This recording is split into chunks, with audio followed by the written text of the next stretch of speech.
Amy, let me tell you about a magical place that is so exactly designed to be enclosed space, year-round fun for the whole family that I bet you already know what I'm going to say before I even say the name. Let's say it together on three. 1, 2, 3. Great Wolf Lodge. You got it, Amy. My kids loved Great Wolf Lodge when we went. You probably already know that it has a huge indoor water park with a wave pool, lazy river, a bunch of massive water slides. But then your pack can hit the other attractions because, wait, there's more. Great Wolf Lodge has adventure-packed attractions like Magi Quest, a live-action game kids can play throughout the lodge, plus the Northern Lights Arcade. Spent some quality time there, so your kid who loves the lazy river and your kid who loves fantasy games will both have a great time. Great Wolf Lodge also offers great dining options and complimentary daily events like nightly dance parties, all under one roof. Unpack the car once and you're settled in to have fun. And with 22 lodges across the country, you're always a short drive away from adventure. We've both had such great times at Great Wolf Lodge, so bring your pack together at a lodge near you. Learn more at greatwolf.com and strengthen the pack. Hi, everyone. It's Margaret. This week, we're talking about how to talk to our kids when we don't know what to say. And in the course of this conversation, which starts by talking about the Kerrville floods, we talk about a lot of events that we have been through that have been in the news that might be very upsetting for young kids, even older kids. And so this might be an episode that you don't want to listen to with your kids in the room, although hopefully it has some helpful information on how to deal with these issues. Thanks for listening. Hello, everyone, and welcome to What Fresh Hell, Laughing in the Face of Motherhood. This is Margaret. This is Amy. Today, we're going to talk about what to say to our kids when we don't have a clue what the right thing is to say. So this conversation, you probably heard in our pre-roll. I was recently in Kerrville, Texas, my husband's hometown, for July 4th when the devastating floods hit that area. As we're recording this, they are continuing to search and doing recovery efforts there. I had my kids with me. We were staying in an area that was up in the hills. So we were very far removed from the floods themselves. But Kerrville is not a large town. It's probably 25,000 people. And like the area we were going to go for the fireworks and everything was impacted by the floods. Just being in this town as this devastation came through. And my kids are now older. They're teenagers. So we're going to talk a lot about ages and stages, not just specific to the floods, although one of the articles that we're going to talk about is actually about talking to your kids about the floods. But it just seemed like a good time to visit the topic of when we find ourselves in situations, and we've all been in these situations where something devastating happens, whether it's a school shooting or a weather event or a death within the family. Not to skip to part 3 right in the beginning, Amy, but I think we have to be having a lot of foundational conversations so that we're not only talking about bad things when they happen. And like, how are we building skills in our kids so that when unexpected, tragic, scary, and sad things happen, we feel able to be our kids' guide through those things. And I think it's especially difficult. I mean, when my mom died, I had a lot of this feeling. It's happening to me and the kids. If something happens to your kids, I think that being their guide maybe is a little bit easier. You're outside of it. But when things are happening to you that you have to guide your kids through, it's a whole different ballgame, right? The kids are watching you experience the thing to calibrate how concerned they should be. And I was not in Texas when these horrible events happened, but I was extremely invested for 2 reasons. One is my connection to you and your personal connection, but also because it involved children and missing children. Right. And I couldn't put my phone down, for the whole 4th of July break with family visiting and whatever. I couldn't stop checking that, was there going to be a bit of good news, right? Or have they found everybody? Or is it a little better now or whatever? And I could see some irritability from my family members, like, stop with that. And I just felt like couldn't. And again, my kids are not 5 and 7. I didn't have to put on a brave face for them. But I remember that difficulty. Say in Newtown, for example, which was in 2012, my kids were pretty little then, and me carrying around this like, holy cow, this absolutely horrible thing happened that I'm hiding in the bathroom to cry about and then have to come out and make dinner for the kids. Because if mom isn't okay, then nobody's okay. Well, and I think, I mean, obviously I've been thinking about this and talking about this a lot since the 4th, that people have, we've said this a lot, people have operating systems. You know, nobody is just doing life, you know, it's like a computer. It doesn't turn on. It needs an I mean, you could turn it on and it's like code. You need an operating system that is Windows or Mac that lets you, that's how you actually present the data, you know, in the world, how you function. And I think when bad things happen, people's operating systems respond very differently. Mm-hmm. There are people who are like, dunk, dunk, dunk, dunk, dunk, dunk, breaking news. Here's what's going on. Like there's the reporter kind of person sometimes. There's the person who's withdrawn, you know, and like maybe doesn't want to hear any of the news and is like, no, I need to turtle shell in and protect myself from this information.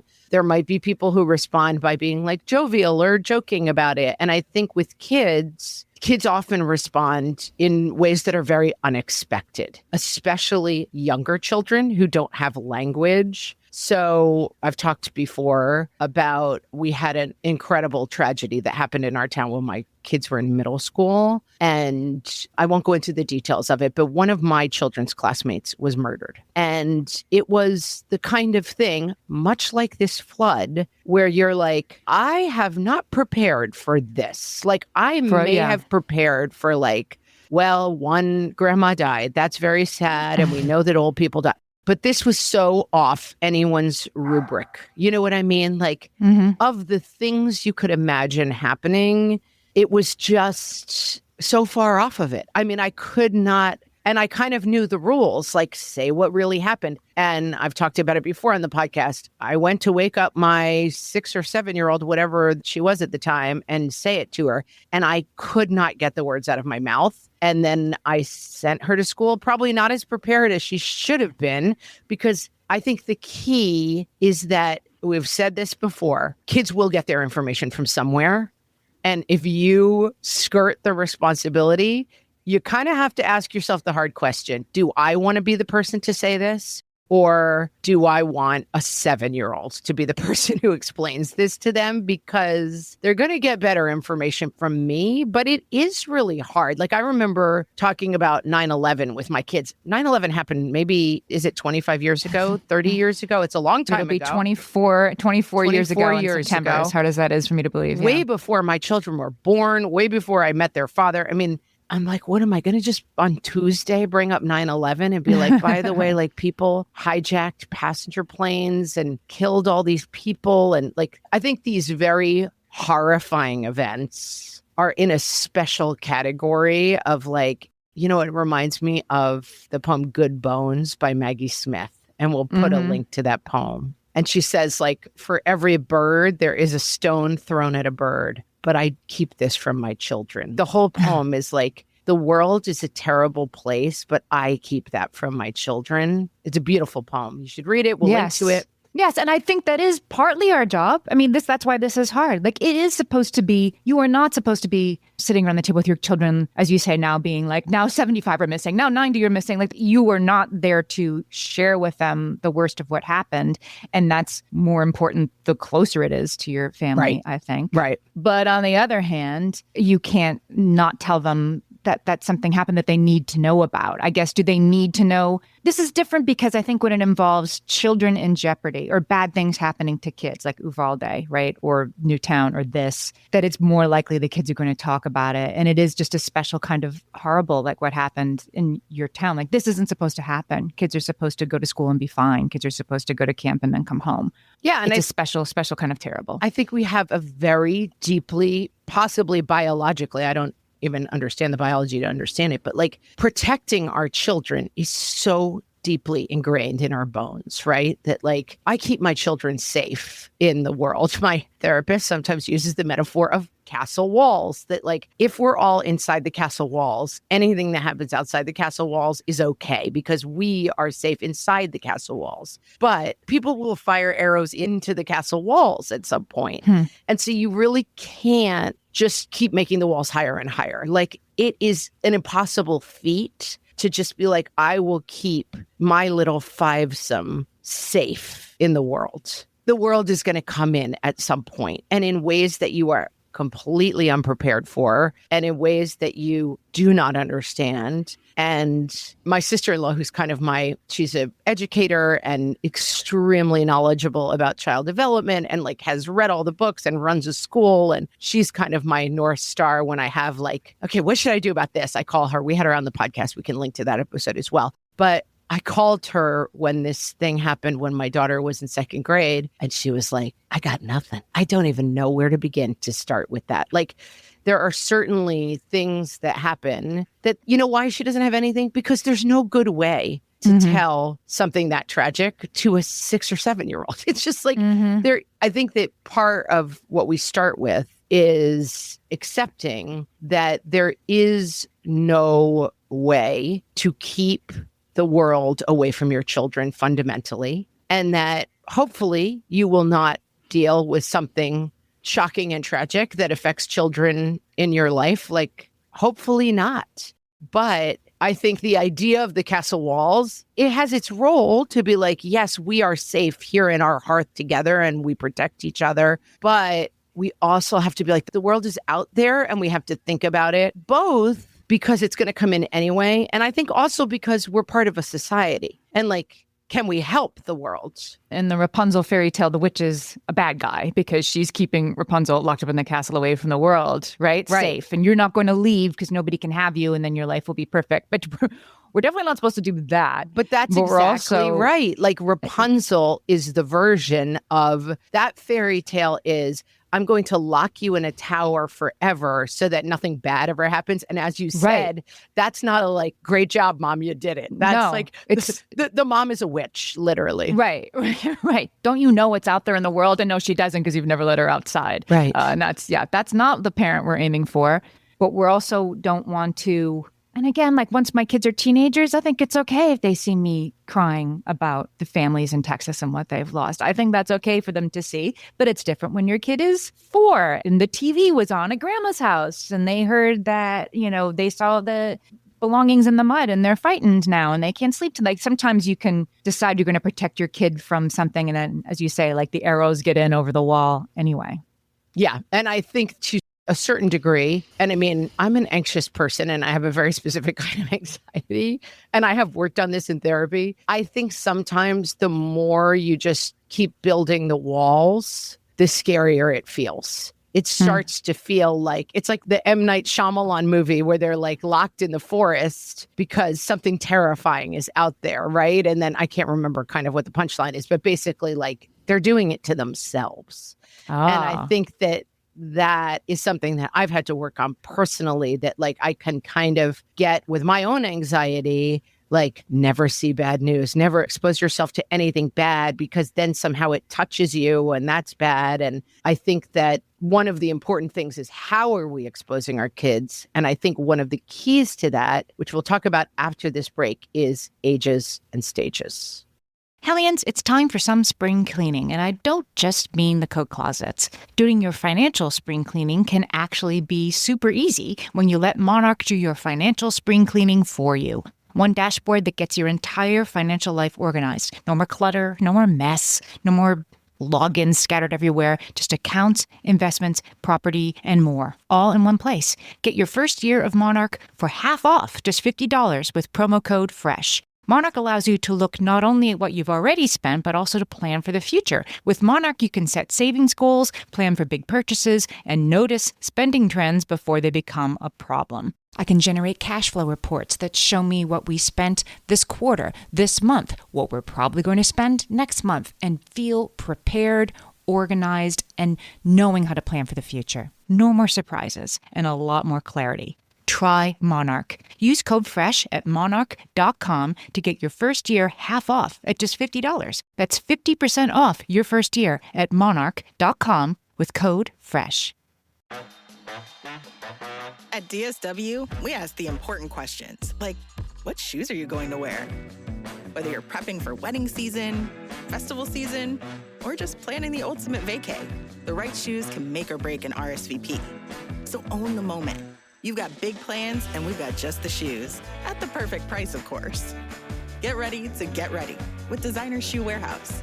Head to your DSW store or dsw.com today, and let us surprise you. My favorite skincare products actually feel more like self-care, like they're so nice to put on and they smell so good that I'm actually happy when I get to that part of my day. And I swear that is how I feel about Osea's anti-aging body balm. Amy, you are usually the lotions and potions queen on this podcast, but I have to say, hard agree. Osea's anti-aging body balm is a liquid silk body balm that combines the lasting hydration of a lotion with the firming power of a serum, leaving skin smoother and firmer. This body balm is clinically tested and designed to deliver visible results you can see and feel. So we've gotten to use this product for a couple of months now, and I swear I have really noticed firmer and smoother skin, like on the back of my hands. It's like getting a mini spa treatment from head to toe. Get a spring-worthy glow with clean, clinically tested skincare from Osea. And right now, we have a special discount just for our listeners. Get 10% off your first order site-wide with code FRESH at OseaMalibu.com. That's 10% off your first order with code FRESH at OSEAMalibu.com. So, crucially, I think, what to say when you have no idea what to say to kids, which is what we're talking about, is ages and stages. And so we're going to link to a couple of articles from some experts, and let's talk about young children, say 4 and under, maybe 5 and under, depending on where your kids are developmentally. Okay to not introduce unless they are directly affected. And I think that that probably makes sense. Like, you don't need to be like, I want to talk to you about a tornado that happened in some state that we've never been to and how it affected those people. Like, you don't need to be talking to kids who really can't understand what's going on and introducing information. Yeah. And I would argue if your kids do spend time, your young kids spend time in households where the TV is always on in the background, that's something worth revisiting. Because I agree, there's no reason for a 4-year-old to know that something very upsetting happened 12 states away that doesn't affect them at all and couldn't. But if they're seeing the blaring news coverage of it, they're finding out anyway. I think that is okay to protect them from that stuff. Protect them from, you don't need to bring them information, but I also think at this age, and there's so many books and TV shows and episodes of Bluey or whatever they happen to be watching about sad things happening to people. I saw a TikTok the other day of a baby. This baby was maybe like 13, 14 months old, a little baby, watching The Lion King, the scene where Mufasa dies, falls into the pit, and this baby's lips start shaking. It was the little Simba, is that his name? It was Simba finding Mufasa and crying over his body. And this little baby was watching this, and like the lip was shaking, and like then they just started crying. I mean, historically, fairy tales, tales for children, have been like extremely gruesomely violent. Like Cinderella, which is like you can't fit your feet in the shoe. In the original version, the sisters are cutting pieces of their feet off and trying to shove them into the shoe. Like, right. And it's the trail of blood that gives them away. Right. There's so much. And the Little Mermaid dies in this story. Yeah. She turns into sea foam because the guy abandons her. And I think that instinctively we have had, and I also think that like life in many ways has gotten safer. You know, in my grandmother's generation, if you had 13 children, 4 or 5 of them died before the age of 10. Right. 2 or 3 of them died before the age of 5. Like, you were confronting, it's kind of like you used to live on a farm, so you didn't have to have the birds and the bees talk with kids because the farm animals were doing it for you, you know? Like, oh, see, that's how a baby gets made. Yeah. But as we disconnect a little bit from things, it's not always a great thing that kids aren't exposed to anything but like joyfulness. Well, I think like I'm thinking about when Charlotte dies in Charlotte's Web. Right. Beautiful book. The audiobook is read by E.B. White himself. It's amazing. Ooh. And the animated movie from the 70s is hilarious and beautiful. And I think that is, we don't need to make sure our kids never see the part where Charlotte dies in Charlotte's Web, because it's helping them understand, safely experience these emotions from a safe distance. But I was going to say, if you have a kid who then that night can't sleep and then the next night is still talking about Charlotte died, then okay, then you don't have to now walk them through the 10 other great cartoon movie deaths. That's not something you force on the kid. No. But I do think it's okay if they're okay with it. I also think this is somewhere that family dinners can play a huge role. I grew up in a family that had family dinner every night. I mean, we were really expected at the table at night. That might not be realistic for everybody, but whether it's family car trips or if you have a pool, like you're all hanging out in the pool, like whatever times you find yourself as a family, my parents would sit at the table and discuss what was going on in the world, wars that were going on. It was just part of the dining room conversation, like what is going on in the world. And because what is going on in the world makes me very anxious, I find that I don't talk that much about my kids. And one of the stories, this was years ago, Travis Scott, who my kids are like, that's their generation musician, had a concert and people were crushed at the concert. I don't remember how many people, but a number of people were killed at this concert. And I heard my kids talking about it, and they were probably, I don't know, maybe say 11, 12, 13. They were older. They weren't little kids. But kids are hearing about things. Like, I think the concept that you are protecting your kids from the news is a short road. What am I trying to say? Like, it's a short-term solution, and that is going to come catch you at some point, I would say. So by the time the kids are school aged, you do want to be having these conversations with them. You do want to see if they have questions. You might want to bring up an event. Had they heard about it at school? Was anybody talking about it? And what had they heard? And see what they've heard and ask them. I mean, bring it to them. Yeah. And I think if it's a big enough news story, you can bring it up. Our kids talking about what happened, here or there. And sometimes they'll say no and move on and they're not interested.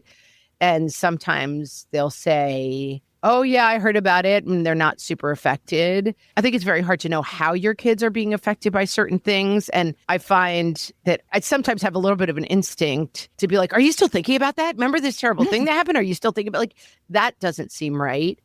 The other thing I want to say about young kids, which I saw very clearly when my young children faced this very unique tragedy, kids express themselves through play.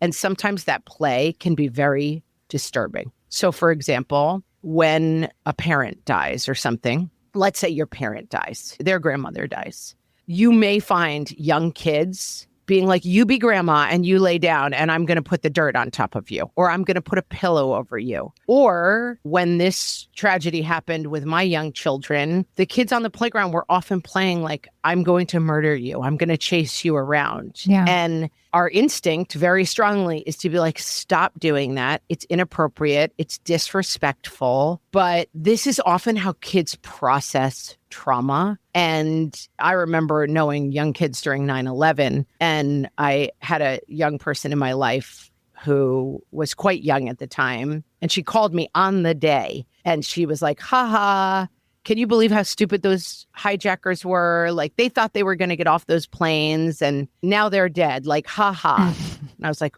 okay. Somehow her brain was like, it's not really that bad because the hijackers got theirs in the end. Like they thought they were going to be safe, but they weren't. Somehow that's how her brain was processing it.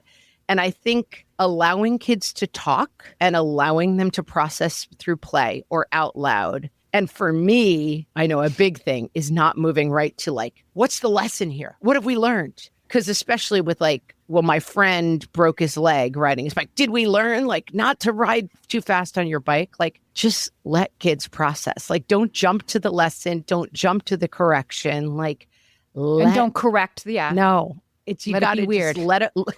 Amy, you just said it. Hashtag let it be weird.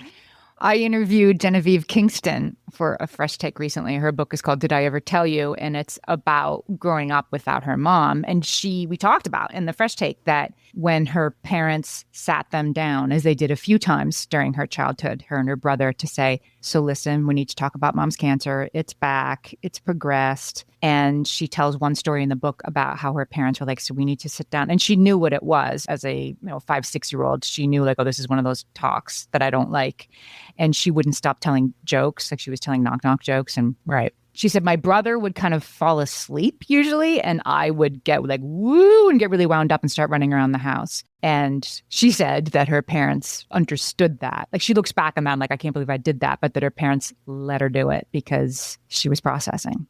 I had a friend when I was very young, probably 5th or 6th grade, whose father died of cancer. And he was very sick. And we spent a lot of time together. And at one point we were doing something and we started kind of making jokes about the fact that her dad had cancer and was bald. And like we started laughing hysterically, like we were in tears. We were laughing so hard about it. And maybe I'm conflating things, but I feel like after that, we never really spoke to each other again. Like it was like we had done something bad and secret. And I think that letting kids know that like any emotion that comes up is okay. We were at a funeral for a person who had died very, very young, and they had young children at the funeral. And it was outside. And the youngest child was with her friends, kind of off to the side, like playing. There was a lot of music and they were like dancing to the music and kind of playing and climbing up and down a tree.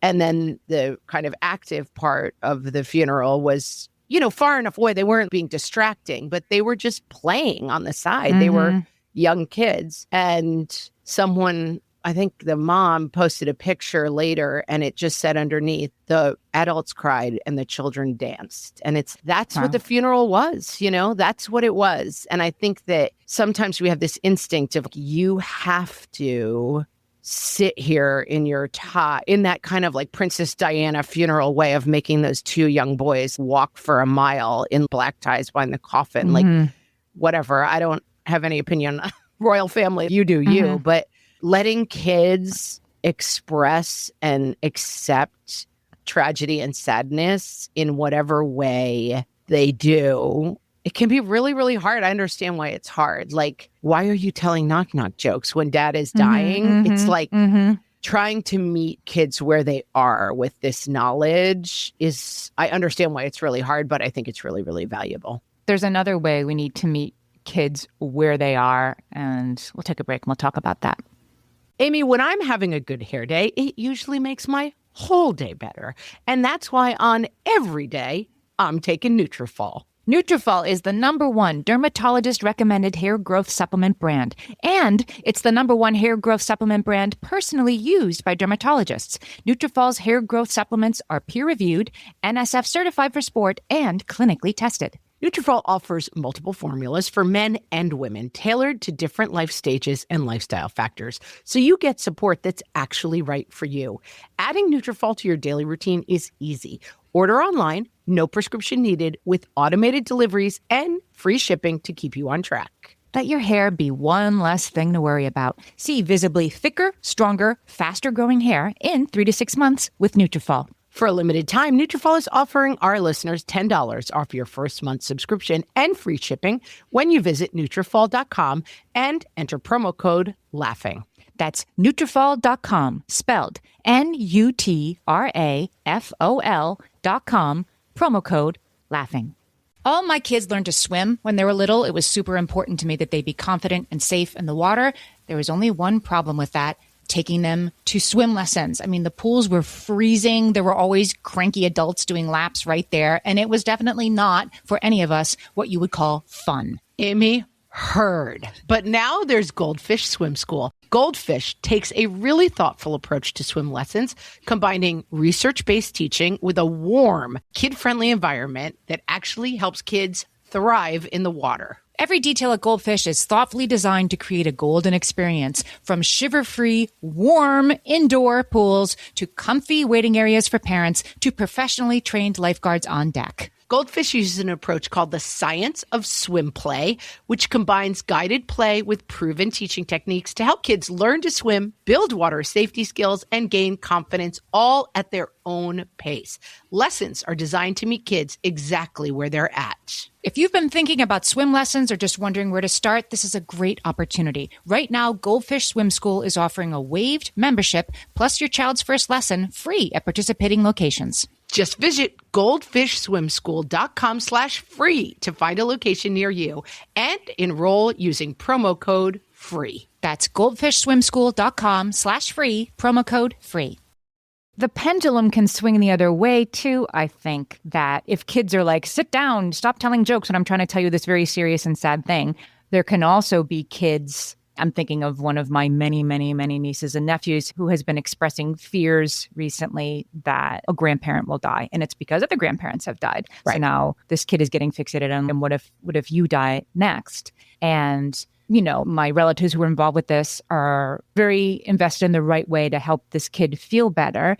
And experts would say the not right way to make this kid feel better is to say, why are you worrying about that? Stop worrying about it. That'll never happen. Don't worry about it. Right. I'll never die. It's fine. Right. That this is not something you should be worried about. You're okay. You know, I don't want to hear that from you. That's shutting down a kid trying to express appropriate or inappropriate fears and anxieties. Not inappropriate. I mean, inappropriately applied fears and anxieties. We shouldn't shut them down either. Such a good point. When I was young, I mean, very, very young, there was this event, the Atlanta child murder. Someone was killing children in Atlanta. Oh, yeah. Yeah. And I was obsessed with it. Obsessed, frightened, scared to death. Because if you were alive during then, it was like, is your back door unlocked right now? Because you might be next, even though you didn't live in Atlanta. It was truly like right. The worst case scenario. Like, and then at night, you know, God bless it, it was the 80s. And they would be like, the Atlanta child murders. And you're like, what the hell is an Atlanta child murder? But what? Right. I don't like it. And I'm terrified. Right. I was obsessively terrified about it. And I can clearly remember my parents at some point sitting me down and being like, we want to talk to you about this. And I'm like, I don't want to talk about it. I don't want to talk about it. Because, of course, talking about it somehow meant I was going to be next.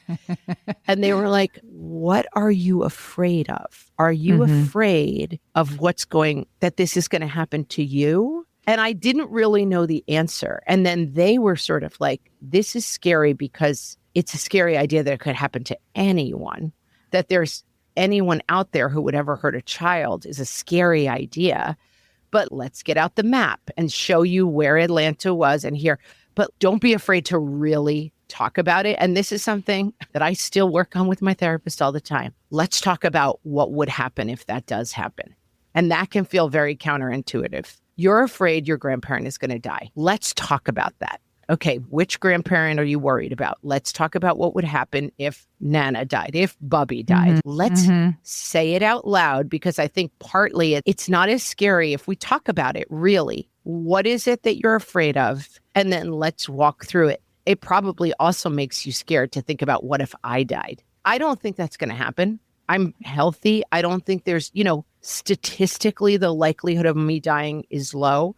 But also, your friend's mom died 3 years ago, and they didn't expect that to happen. Let's talk about what it would look like. If I died, we would have Dad to take care of you. We would have all these other people to take care of you. We could read some books about it. And I think the instinct to lean out is probably not right. And your kid. There may be kids who are like, I cannot handle thinking about it, but I am a big believer that this is very true for me, that the idea of the wolf outside the door is much scarier than opening the door and being like, let's look at the wolf. It has sharp teeth. It's extremely scary. It's mangy. But if we look at it and stare at it, we won't be as scared of it. So the lesson there is if the kid comes to you with something, right, we're no longer talking as much about these examples about, oh, no, I hope they didn't hear on the news about the tornado, right? This is like the kid coming to you. What if this happens to me?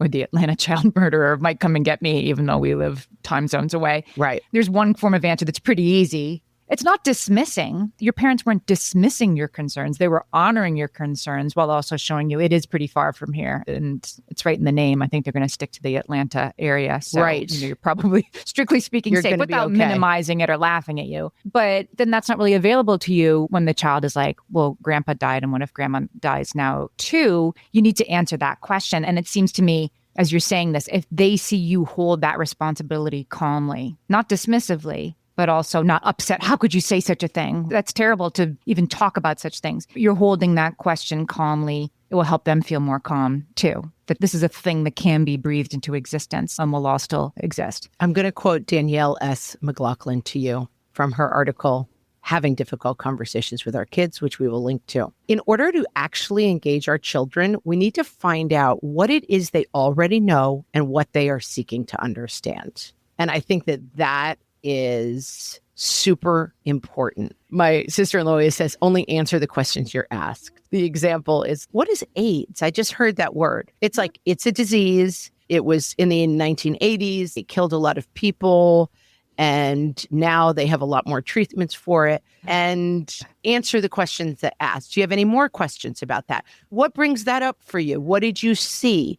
Get really curious about what it is. And then I also think it's interesting to me always what kids aren't processing. I put my daughter on a bus to camp yesterday after having come home from Texas and got in my car and was hysterically crying just for an hour. Like I could not right the ship for myself thinking about Texas and, you know, the kids who are lost and the idea of sending your kids somewhere and something terrible happening to them. And I probed a little bit for my daughter, and I don't think that was there for her. I mean, I didn't introduce, are you worried about going to camp? So I think that you do have to be a kind of a good detective here. I definitely don't want to introduce to her, aren't you scared to go to camp because something terrible happened at a camp? I don't want her to take that on if she's not thinking about it. But I don't want to leave things unsaid if I think she is worrying about it. And so I do think that you really have to kind of probe around this and open up conversations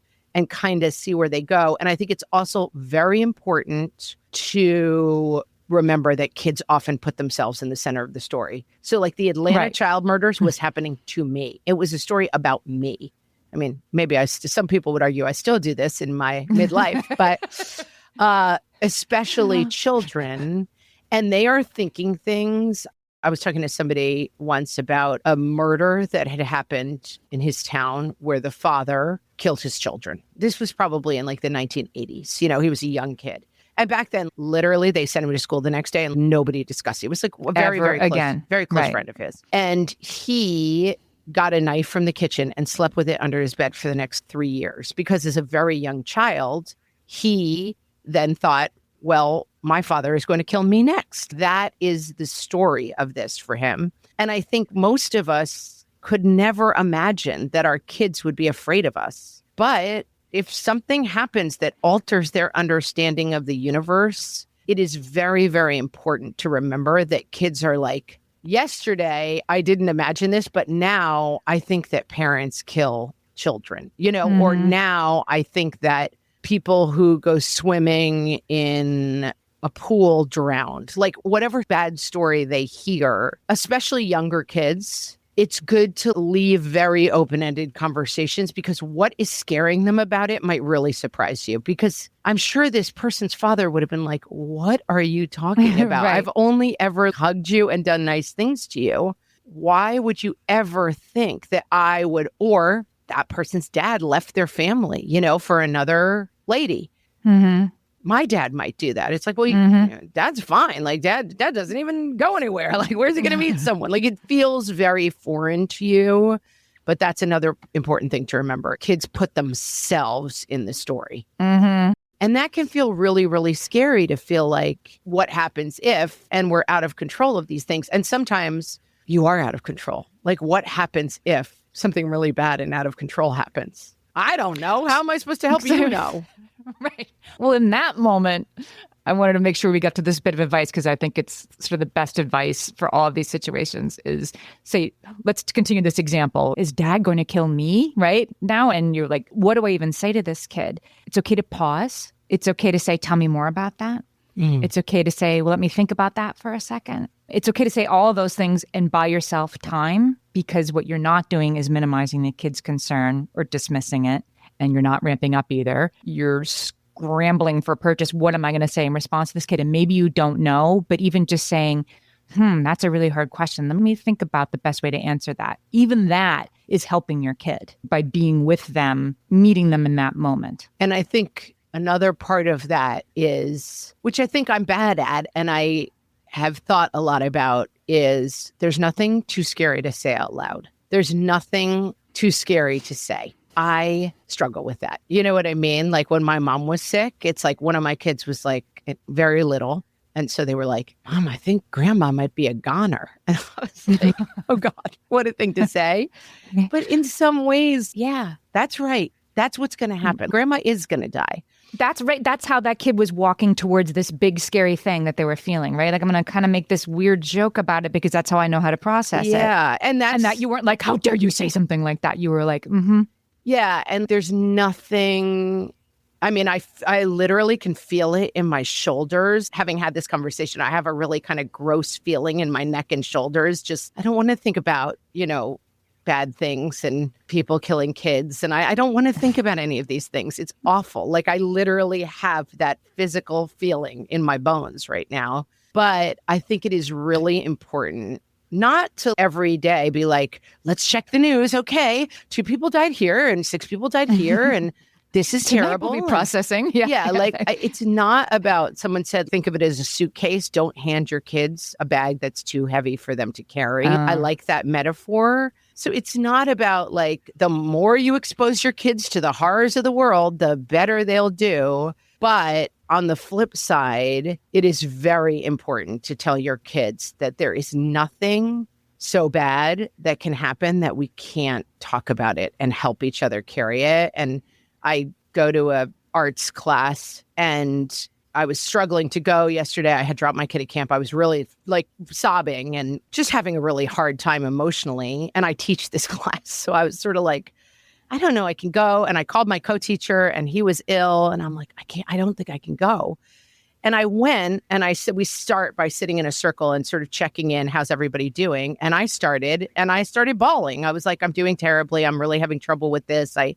It feels so overwhelming, this thing that happened in Texas. And as we ran around the circle, people were like, I'm really sorry this is happening. And somebody was like, I'm glad you came and let us help you hold this. And I was like, that's it. I think the best thing you can say to your kids is let's all hold this together. It's too big for any one of us. But as a family or as a arts class or as a group of friends or as an extended family or as a community, and you're going to see this happening in Kerrville, like people are coming out together to search and help. This is way too big for any of us to handle. But I think the best thing you can tell your kids is let's all hold this together and it will be easier for us. I wanted to mention this article that was on The Conversation about sustained mental health support and how important that is for recovery. It pertains to Kerrville in particular and the different resources that are and will be available there, but it's also for all situations. And the very excellent point